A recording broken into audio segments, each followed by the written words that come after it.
All right. Hey, everybody. Welcome to our Sunday town hall.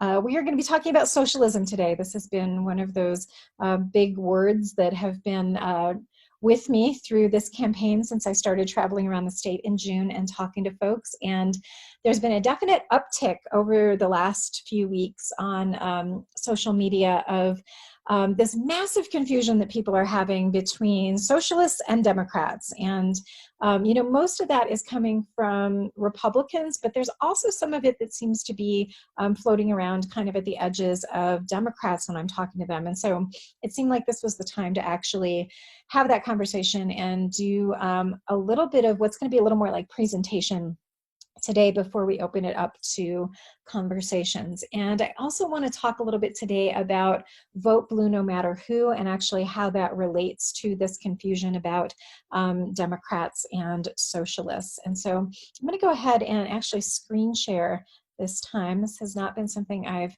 done much of before when we've been on these calls together.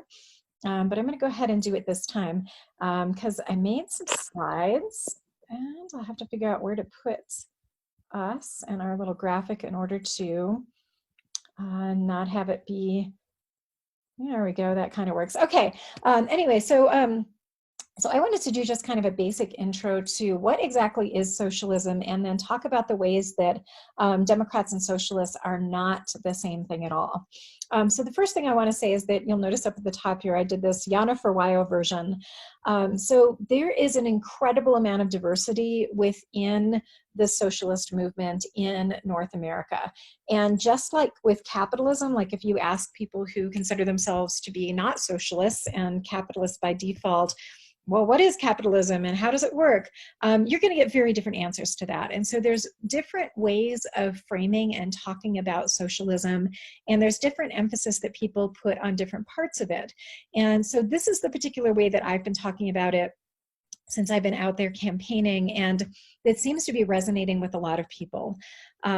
The other thing is that it's not, socialism is not a political party, it's an economic system, and I think that's where some of the confusion comes in for people.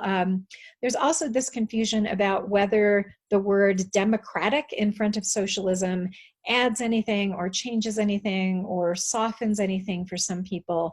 And my take on it is that if it isn't democratic, it isn't actually socialism. And so I know that a lot of folks like using the word because it makes it a little bit easier to go down for some people. But my sense is that in reality, it doesn't actually add that much to it. So I've just been using the word socialism straight up, mostly without putting the word democratic in front of it. Okay, and how, there we go. Okay, so the crux of what socialism is a democratized economy. So one of Marx's most famous phrases was that workers owning the means of production is what socialism really means. And I would also add to that it's not just about production, it's also the means of distribution, the means of promotion, and the means of financing, which is really particularly important because a lot of the world of finance is basically people making money off of having money and price gouging people in the process. And so I think talking about finance is also really important. So technically speaking, for me, what socialism means is worker ownership. And that means in modern parlance, worker-owned cooperatives. There's a whole bunch of other stuff that also increase worker power, increase the material security of the working class, things like unions, like living wage initiatives, putting workers onto boards of directors so that they have some direct power in the company, giving workers shares in the company. These could all be seen as sort of a movement toward socialism. In other words, toward having more democracy, more worker power, but they're not technically socialism. If the benefits of the economy are going directly to help the people through a democratically controlled mechanism, then I do think that actually is an expression of socialism, or at the very least of socialist values. And then there's this thing you're not going to be able to see down there. So democracy and socialism have a really close relationship together. That's what that last little bit was. So who controls and benefits from the economy? So in capitalism, it's an owning class. It's people who own property, own businesses, own the means of production, to use Marxist terms. And that's also frequently referred to as the 1%. There's a huge overlap between the owning class and the 1%. And sometimes in socialist circles, those two things get used interchangeably. So the point of capitalism is the accrual of wealth for some people. And you can actually see that in the name capitalism. So it's capital, it's all about capital.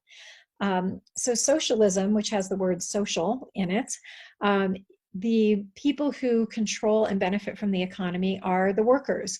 And I would say that anyone who has to work or your life falls apart is a worker under this definition.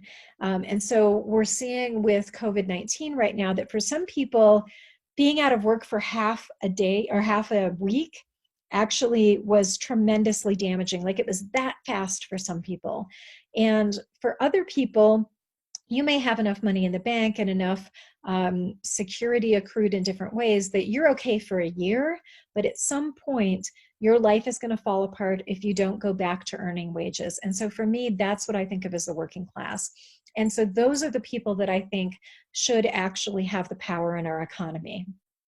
Now, the darker green section down here is talking about neoliberalism, which is a particular type of capitalism. And it basically says that everything should be privatized.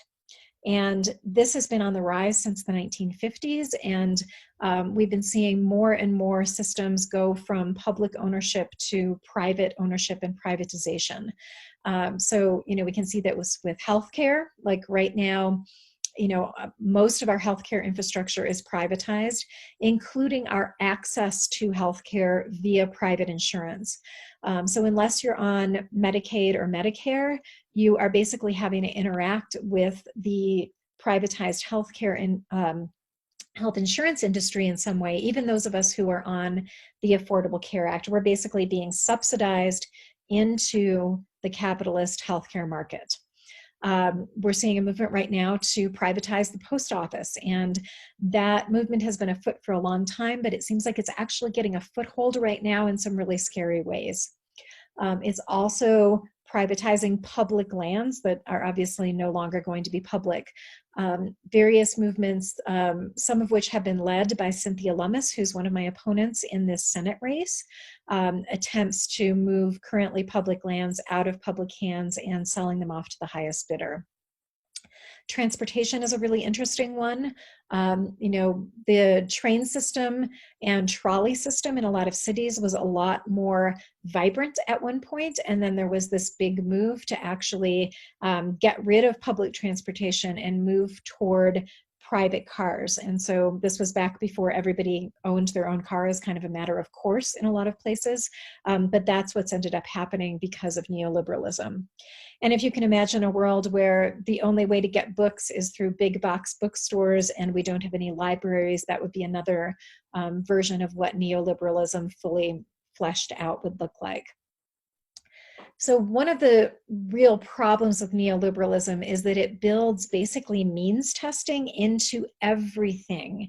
And so what it basically says is if you can't afford whatever the thing is, by making enough money, by selling your wages to other capitalists, you don't get to have the thing. So there's been some talk about turning I-80 in Wyoming into a toll road, for instance, which would make it very difficult for a lot of people to get around. And a lot of us need to be able to get to other places in the state to have our basic life functions work. So, toll roads are an example of, moving things to charging for basic access to things. Okay, so why is having a separate owning class a problem? So one of the biggest ones is the lack of investment in our local communities.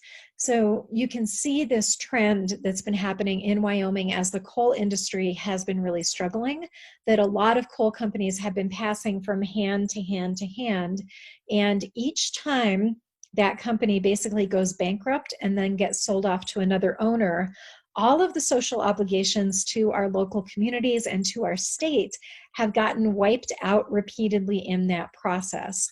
A lot of the workers have simply had their paychecks bounce one Friday. And that's how they found out that the company was going under. And basically, those owners have no reason to care about those local communities because they are off, they live somewhere else. They're not even in Wyoming for the most part.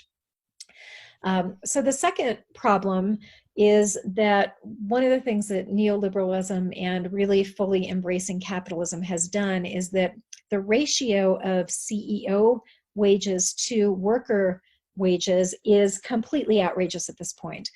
In the early 1950s, it was about 20 to 1. So your average CEO made about $20 for every dollar that their workers made. Today, that ratio is 361 to 1. And it is even worse in some industries. The healthcare industry is actually a lot worse than that. But overall, in our full economy, the ratio is 361 to 1. And the reality is that like nobody's life force and labor and time is worth 361 times what yours is. And yet this has become the norm.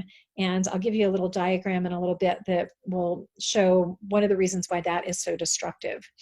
So the next thing on this list is that profit motive, having to like sell more and more stuff in order for CEOs to maintain those kinds of wages, in order for shareholders to get their profits, has driven us into a place of extreme ecological destabilization. So climate disruption is part of that, but there's also been ecosystem collapses happening all over the world for a very long time. And there's an amazing book by Naomi Klein called This Changes Everything. And the subtitle of that book is Capitalism versus the Climate. And she does an amazing job in that book of really spelling out exactly how this relationship works. And so I encourage everybody to get a hold of that book and look at it, because one of the reasons why a lot of us are such fans of not capitalism is because of climate disruption and other forms of ecological destruction. One of the other problems is that we've sort of lost the concept of enough. Like billionaires needing to make more money and more money and more money is sort of the biggest picture and larger than life version of this. But we've sort of lost perspective on when is it that we have done enough work, put in enough hours, gotten enough money. And unfortunately, because real wages have not kept up with the cost of living, workers are actually the ones who are paying the price for that. And it's being incredibly difficult for many people at this point just to get by and get their basic needs met. So one of the underlying pieces to these things, there's two things left on here, is that the people who are making the decisions and the people who are most affected by those decisions are not the same people. Our economy is structured in a fundamentally anti-democratic way at this point. And Citizens United has meant that not only is the 1% controlling the economy, but it also controls our politics in the United States as well. Okay, so I've been doing this thing, and I'll pull this down for a second so you can see. Oops, at the bottom it says socialism. There we go. And at the top it says capitalism. And then the left to right is multinational and local. And so basically I've been pulling out these big pieces of paper every time I do a major public event, and even small public events. And I've been asking people to map the economy with me and get a sense of like, so what do we have at this point that is capitalistic? What do we have that's socialism? Most economies in the world are some mix of the two things, and the United States is really no different. And typically the map at the end of the session ends up looking something like this. So we've put in the bigs, you know, big ag, big oil, big pharma, big banks. There's usually a couple companies that are named specifically up here in this quadrant. And then we have private universities and the nonprofit industrial complex, like the really big nonprofits are up here. And that one edges a little bit more toward the line because there is a sense of like public benefit and public good often in those organizations. And then over here we have our local businesses and our small nonprofits. And then down at the bottom, We have a whole bunch of stuff that are wildly popular, actually, that are either direct examples of socialism or expressions of socialist ideals, or is sometimes called socialized systems. So the World Health Organization, which I think a lot of us are recognizing at the moment just how important that organization is. We also have Social Security, Medicare, and Medicaid, which are kind of national versions. National parks, state parks, county and city parks, the fire department, libraries, roads. These are all kind of examples of places where we have taken the benefits of the economy, the profits from the economy, we call them taxes, but that's really where they're coming from, and put them into a, at least theoretically, democratically controlled body, and had those profits get distributed for everyone's benefit. So when we talk about this, when we do this mapping, and it's often a lot more cluttered than this, I sort of did a slimmed down version of it. One of the things that almost everybody is able to recognize is that the really problematic stuff is the stuff that's happening up here.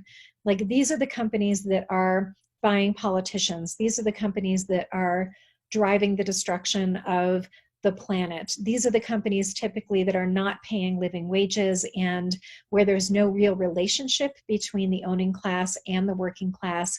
And there's kind of a dehumanization that is happening for all of us up in this quadrant.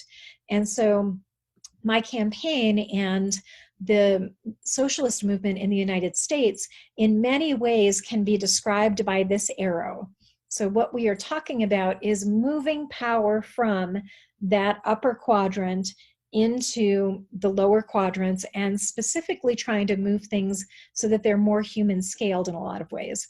You know, we want Medicare for all, we want a Green New Deal, and obviously the government has a role with those things, but they are also really intended to be empowering, I mean, both local businesses in terms of Medicare for all, making it so that they are more competitive with some of these larger businesses over here, but also really moving power and influence into spaces where our local communities are being able to decide for themselves what kinds of businesses they want.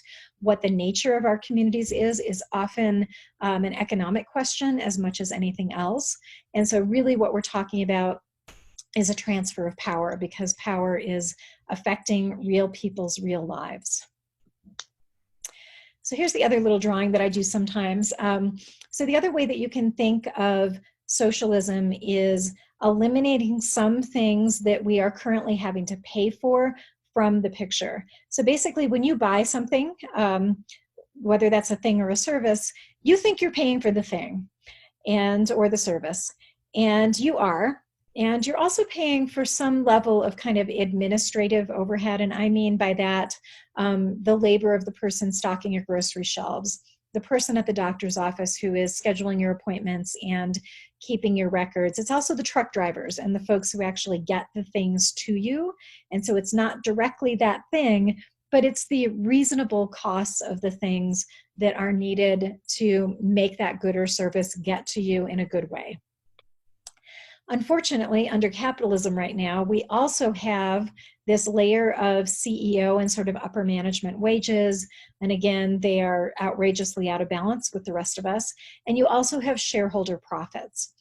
And so when the workers own the company itself, you don't have shareholders that are separate from those workers. And you don't have CEO wages that get this high. And so I work with worker-owned cooperatives. They're one of my client base to my community process practice that I have. And I don't know of any worker-owned cooperative that has a wage ratio that is higher than like 5 or 6 at the very most to 1.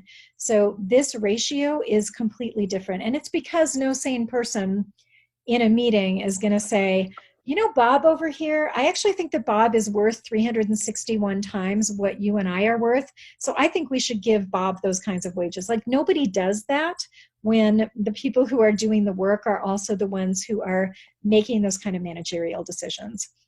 And so in a way, you could think about socialism as being a movement to eliminate these outer levels and just make what we're paying for these inner levels. And this is pretty stark in some cases. One of the things that I would also put out here is things like private insurance, which doesn't have really any inherent value. Like you going to the doctor, like the quality of your interaction with your doctor doesn't necessarily depend on who's paying the bill. And so they're kind of in this same category. And 30% of what you and I pay for our medical care right now is actually in the form of what the profits the private insurance companies are making. And so that sort of profit motive gets eliminated. Okay, so socialism is not about getting rid of markets. There's still going to be things produced. It's still going to have to move around. It's still going to have to get to people. This is one of the things that, one of the kind of scare tactics that often happens is like, well, you're talking about getting rid of markets, and like nobody's talking about getting rid of markets. We're also not talking about hurting small businesses. You know, I want to be super clear that even though a lot of small local businesses were above that line and are technically capitalism, like the distance between a small business, like a family-owned business, and a worker cooperative is not necessarily that qualitatively different. And so that's not what I'm talking about eliminating. We're also not talking about getting rid of choices. And in fact, you know, if we moved to a Medicare for all system, I know I would have a lot more options about which doctors I'm allowed to go to, and a lot more options about what kind of care I can get, because I wouldn't have those insurance companies basically playing gatekeeper about my health care.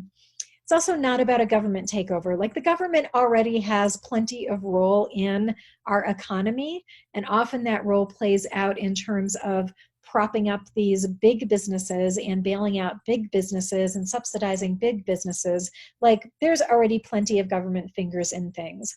What we are talking about is moving some things over to being administered by the government. And that's basically what Medicare for All would be, is it would be the equivalent of figuring out who's paying the bills and moving that money around. So it would be replacing private insurance, and you know, a certain amount of like the ACA infrastructure could go away and that kind of stuff.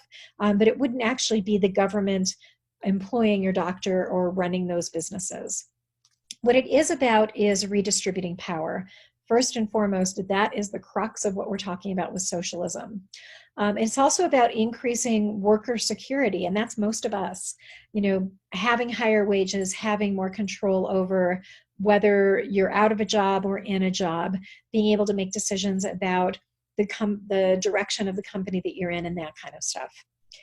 It's also about helping local communities flourish with businesses that are particular to place.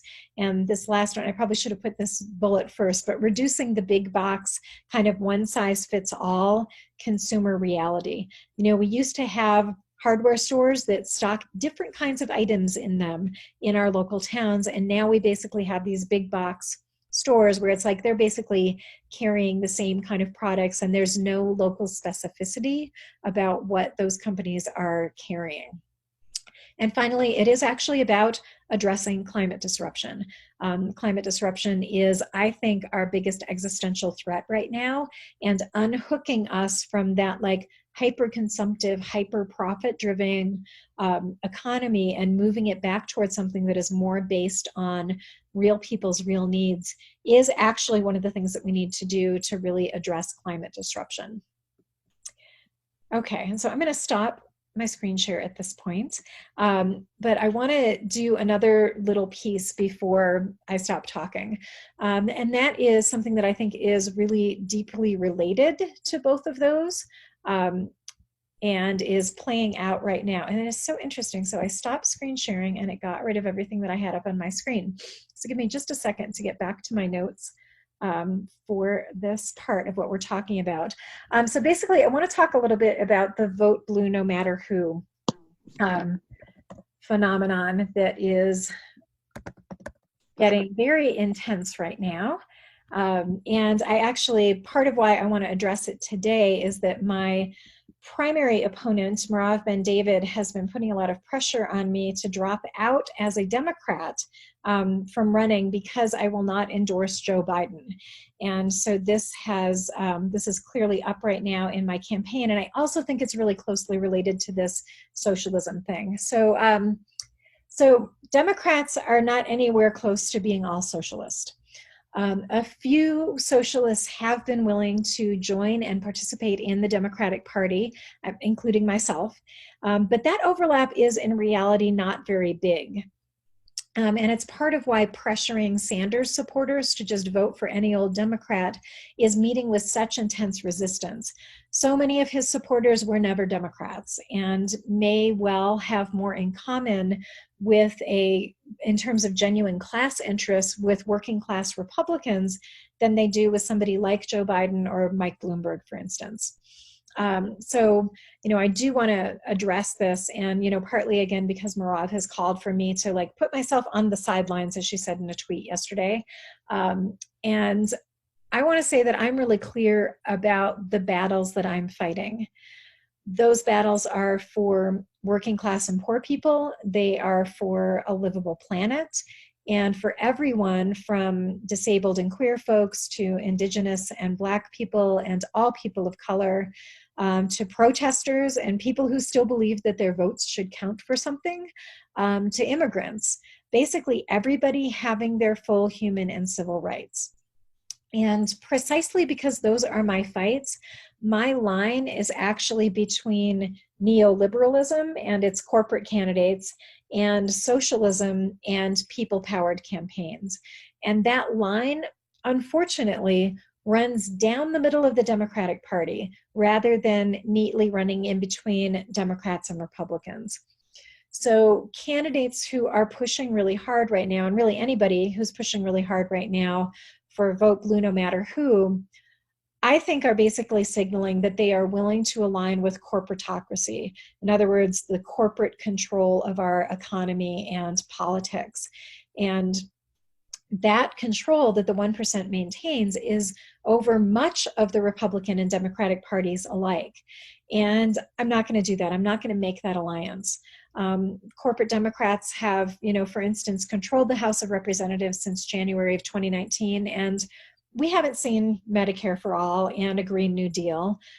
We have seen a willingness to vote for massive budgets for the military and the wall, and a relatively passive response in the face of the rise of white supremacy and anti-queer and anti-trans violence and children in cages at the borders.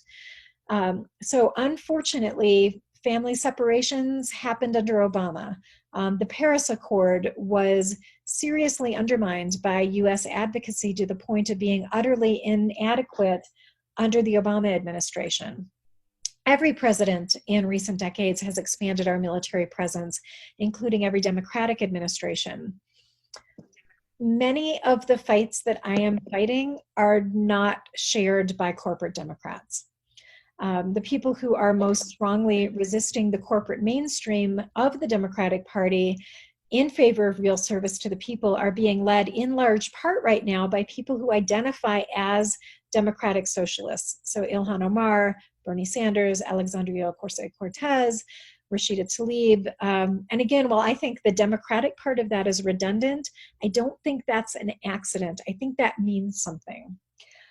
Socialists have an analysis of power and money. We see that having an economy and subsequent politics that are centered on the 1% is the problem.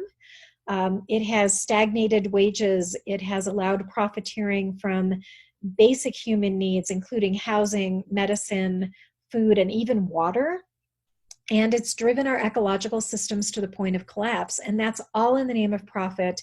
And it is all kind of the neoliberal pipe dream. So the corporate dominant wing of the Democratic Party is not doing enough to resist those things. When the second most progressive frontrunner candidate in the presidential field on the Democratic side says she is a capitalist to her bones, like regardless of how much I like 100 other things about her, and I do, she's planting a flag in the ground that I'm not going to stand next to. And when the actual nominee is someone who isn't even a progressive, there's really nothing there to compel my support. So hearing Liz Cheney say, Nancy Pelosi is pushing her socialist agenda is kind of laughable because Nancy Pelosi is really, really, really not a socialist. But I think it's actually more painful when fellow Democrats don't seem to understand that until their fights are genuinely my fights, and we have this kind of economic analysis of that, I'm going to end up having to expend some energy fighting internal party politics. So, like I said in a blog last December, I think that the battles that we have going on right now are really kind of for the souls of both of the major parties. It's not just that there's a difference between Donald Trump and Mitt Romney, but there's also a really big difference between Joe Biden and Bernie Sanders. And I know Sanders is out at this point, and it's part of why that vote blue no matter who thing has kind of escalated.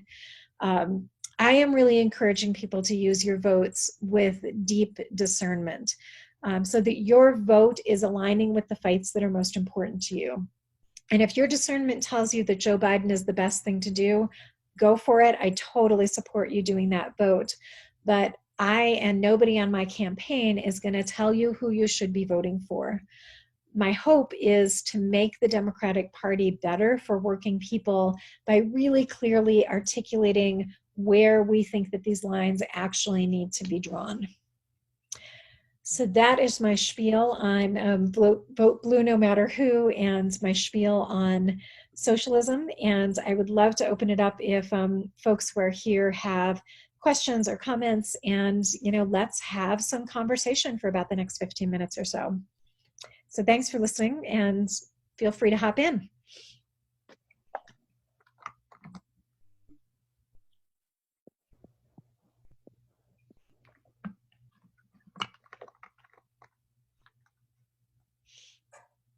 And if anyone's trying to talk, you're muted.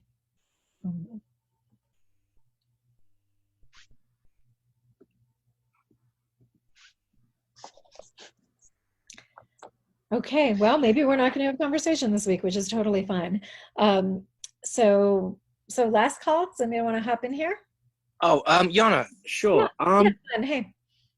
Hey, thank you so much. I totally agree with you on the kind of vote blue no matter who, almost I think really deep pressure to get people who align with progressive politics to vote for a candidate like Joe Biden.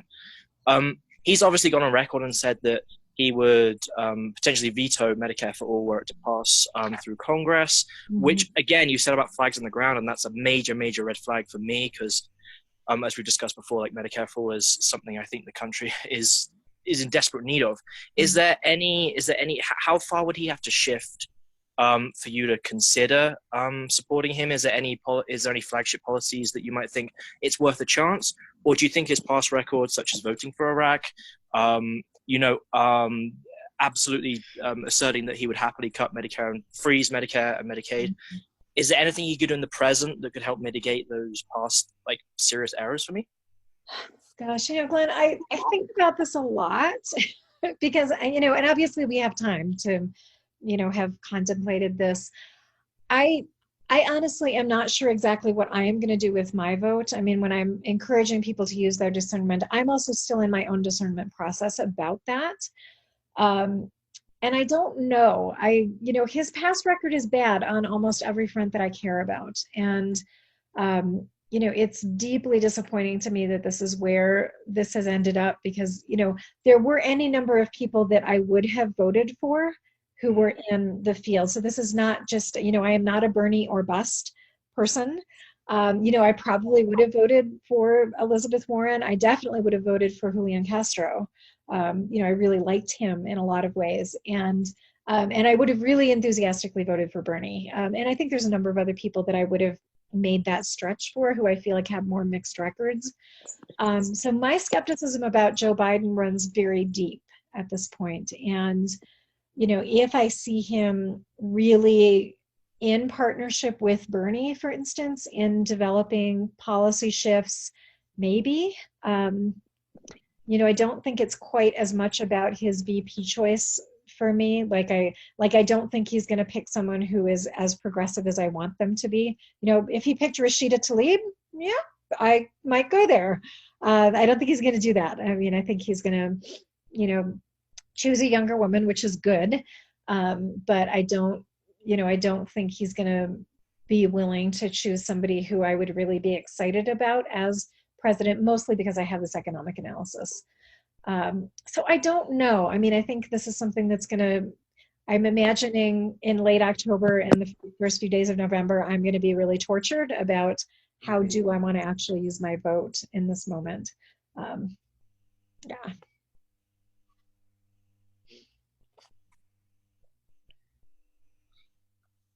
I'm um I'm right with you, Yana.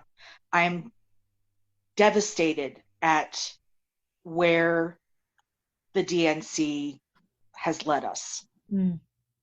And Joe Biden, frankly, disgusts me on many levels. But I don't want 4 more years of Trump. Mm-hmm, mm-hmm. So what do I do?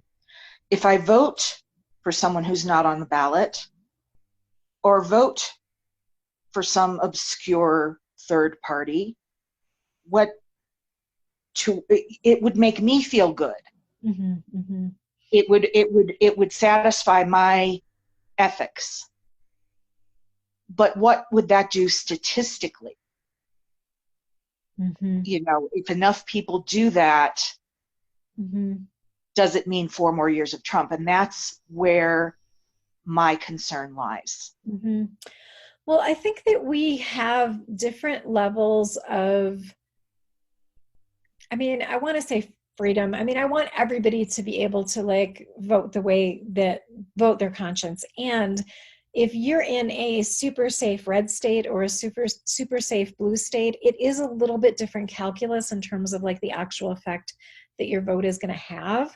It is highly unlikely that Joe Biden is going to win Wyoming no matter what. And so voting, I think that there is an interesting thing for people who are in states like we're in to be able to consider whether voting third party and helping get ballot access for third parties is actually a good tactic in terms of the long term. And so, a lot of people voted Green Party last time.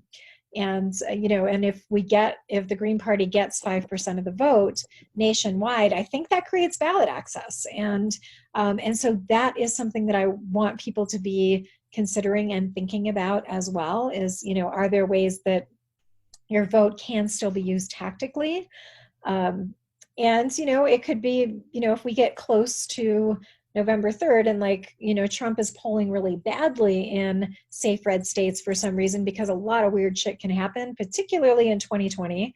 Then I think we need to be looking at what the real-time information is with that. But I would really encourage people to think deeply about this as much as possible and really figure out what's the best way for you to use your power in the form of your vote.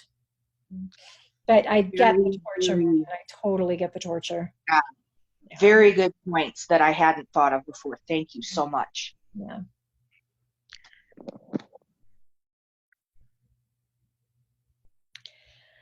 Okay. Whoop. Was somebody going to say something?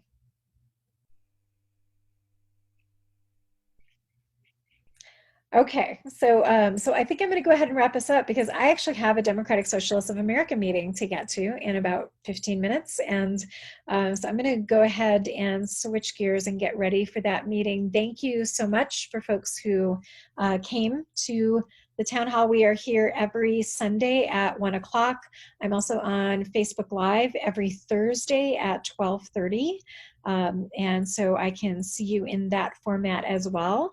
And thanks to everybody who I know is watching this later. Thanks, everybody, and have a really lovely rest of your day. Thanks. Bye-bye.